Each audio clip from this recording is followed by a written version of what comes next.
साथियों, बहुत बड़ी अपडेट सामने निकल कर आ रही है। जी हां, आपको बता दें, संसद में आउटसोर्स कर्मचारियों की आवाज़ उठ चुकी है। जी हां दोस्तों, आपको बता दें, संसद में हमारे सांसद महोदय हैं नगीना लोकसभा क्षेत्र से चंद्रशेखर आज़ाद जी। उन्होंने जोर शोर से संसद में जो है आउटसोर्स कर्मचारियों का मुद्दा उठाया है। स्पष्ट कहा है कि एक ही काम करने के लिए एक कर्मचारी को 50,000 दिए जाते हैं और दूसरे आउटसोर्स कर्मचारी को वही काम करने के 8,000 दिए जाते हैं। ये कहाँ का न्याय है? यहाँ पर चंद्रशेखर आज़ाद जी ने कहा है कि अगर सरकारी कर्मचारी वही काम कर रहा है तो उसको 50,000 वेतन मिलता है, और वही काम अगर आउटसोर्स कर्मचारी कर रहा है तो उसको महज 8,000 रुपये मिलता है, जिसमें उसको परिवार तक चलाना जो है दूभर हो जाता है। तो ये बहुत बड़ी बात है जब संसद में हमारे चंद्रशेखर आज़ाद जी ने ये मुद्दा जो है उठा दिया है। साथियों, आपको बता दें, अगर लोकसभा संसद में ये मुद्दा उठा है तो ये पूरे देश के आउटसोर्स अस्थायी दैनिक वेतनभोगी संविदा कर्मचारियों के लिए बहुत ही अच्छी बात है कि संसद में जो है चंद्रशेखर आज़ाद जी ने इस मुद्दे को जो है उठाया है और मांग की है केंद्र सरकार से कि वो कानून लाएं और समान काम के समान वेतन दें और समान सम्मान दें। मतलब जैसे सरकारी कर्मचारियों को वेतन मिलता है, उसी प्रकार से ये अस्थायी आउटसोर्स और दैनिक वेतनभोगी कर्मचारियों को भी वेतन मिले, समान काम का समान वेतन मिले और समान जो है सम्मान मिलना चाहिए। ये साथियों, आपको बताते हैं पूरी अपडेट क्या क्या चंद्रशेखर आज़ाद जी ने संसद में कहा है। पूरी अपडेट बताएंगे। वीडियो को लाइक कर दीजिए और चैनल को कर लीजिए सब्सक्राइब। अगर अभी तक आपने सब्सक्राइब नहीं किया है तो सब्सक्राइब करिए और बेल आइकन घंटे को जरूर दबा लेना, ताकि हर नई अपडेट आपको मिल सके। साथियों, अगर ये वीडियो आप फेसबुक पेज पे देख पा रहे हैं तो इस पेज को तुरंत अभी फॉलो कर लीजिए, क्योंकि यहाँ पर कोई भी खबर हो तुरंत अपडेट कर दी जाती है। चलिए बताते हैं आपको पूरी अपडेट। तो साथियों, यहाँ पर आप देख सकते हैं स्पष्ट यहाँ पर लिखा हुआ है, चंद्रशेखर आज़ाद ने उठाया समान काम समान वेतन का मुद्दा। कहा एक ही काम के एक को 50,000, दूसरे को 8,000। यहाँ पर देख सकते हैं बड़ी अपडेट आ रही है। यहाँ पर देख सकते हैं साथियों, बड़ी अपडेट है। यहाँ पर सांसद चंद्रशेखर आज़ाद ने काम करने वाले सभी कर्मचारियों के लिए समान वेतन का मुद्दा उठाया। उन्होंने कहा देश में काम करने वाले सभी का वेतन एक समान होना चाहिए। ये मुद्दा जो है संसद में उठाया गया है। यहाँ पर देख लीजिए, अभी ये कल की अपडेट मैं आपको बता रहा हूँ, 21 अगस्त 2025 की। यहाँ पर देख सकते हैं 21 अगस्त 2025 की ये बिल्कुल ताज़ा अपडेट आपको जो है बताई जा रही है।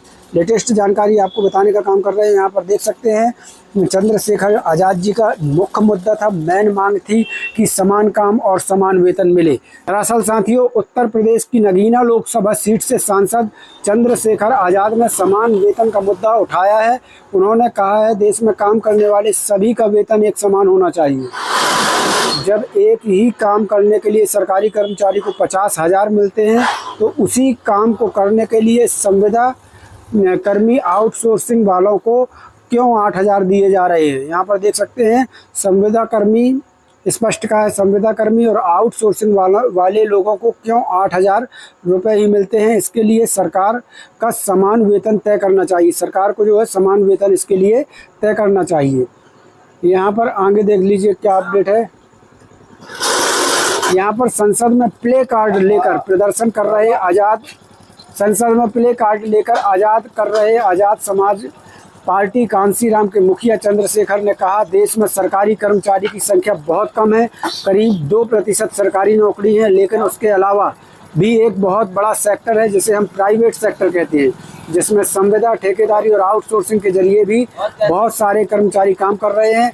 उसी काम को करने के लिए सरकारी कर्मचारी को 8 घंटे का 50,000 वेतन मिलता है, जबकि उसी के साथ काम करने वाले संविदा कर्मचारी को 8 घंटे का 8,000 मिलता है। यहाँ पर आप देख सकते हैं काम के हिसाब से मिलनी चाहिए तनख्वाह। उन्होंने आगे कहा ये जो वेतन के बीच गैप नज़र आ रहा है ये पूरी तरह से गलत है। समान काम समान वेतन, गरिमाई जीवन जीने के लिए जो वेतन की ज़रूरत है कम से कम उतना वेतन तो कर्मचारियों को मिलना चाहिए। आप ये महसूस कीजिए कि जैसे कि पुलिस के कर्मचारी को 50,000 तनख्वाह मिलती है, जबकि होमगार्ड को 10 से 12,000 16,000 रुपये मिलते हैं। पीआरडी के जवान को उससे भी कम सैलरी मिलती है। तो मैं ये समझता हूँ कि ये अन्याय बंद होना चाहिए। जितने भी संविदा, आउटसोर्सिंग और ठेकेदारी पर कर्मचारी काम कर रहे हैं उनको जितना कम काम करते हैं उनके काम के हिसाब से तनख्वाह उनको जो है मिलनी चाहिए। आज़ाद ने केंद्र सरकार से मांग करते हुए कहा, मैं केंद्र सरकार से मांग करता हूं कि सभी को एक समान वेतन मिलना चाहिए। इसके लिए सरकार कानून लाए जिसमें समान वेतन, समान काम और समान सम्मान होना चाहिए। जिस तरह का सम्मान सरकारी कर्मचारी को मिलता है उसी प्रकार का प्राइवेट कर्मचारी को भी मिलना चाहिए। तो ये बड़ी अपडेट है साथियों, जहां पर संसद में आवाज़ उठा दी है चंद्रशेखर आज़ाद जी ने आउटसोर्स संविदा कर्मचारियों के लिए। ये बहुत बड़ी अपडेट है। यहाँ पर आप देख सकते हैं सरकारी कर्मचारियों को 8 घंटे काम करने पर 50,000 रुपये मिलते हैं। अगर यही काम ठेकेदार और आउटसोर्स से करवाया जाए तो उन्हें 8,000 रुपये मिलते हैं। वेतन में यह असमानता गलत है। समान काम समान वेतन में केंद्र सरकार से मांग करता हूं कि वो कानून लाए, समान काम समान वेतन और समान सम्मान। तो साथियों, ये बहुत बड़ी बात जो है चंद्रशेखर आज़ाद जी ने कर दी है और लोकसभा में की है। इसका फ़ायदा अगर मिलेगा तो पूरे देश के आउटसोर्स ठेका कर्मचारी, संविदा कर्मचारियों को मिलेगा। इस पर कोई भी अपडेट आती है, कोई भी जानकारी आती है, सबसे पहले आपको इसी चैनल पर मिलेगी। मिलते हैं अगले वीडियो में नई जानकारी के साथ। तब तक के लिए धन्यवाद। जय भारत, जय हिंद।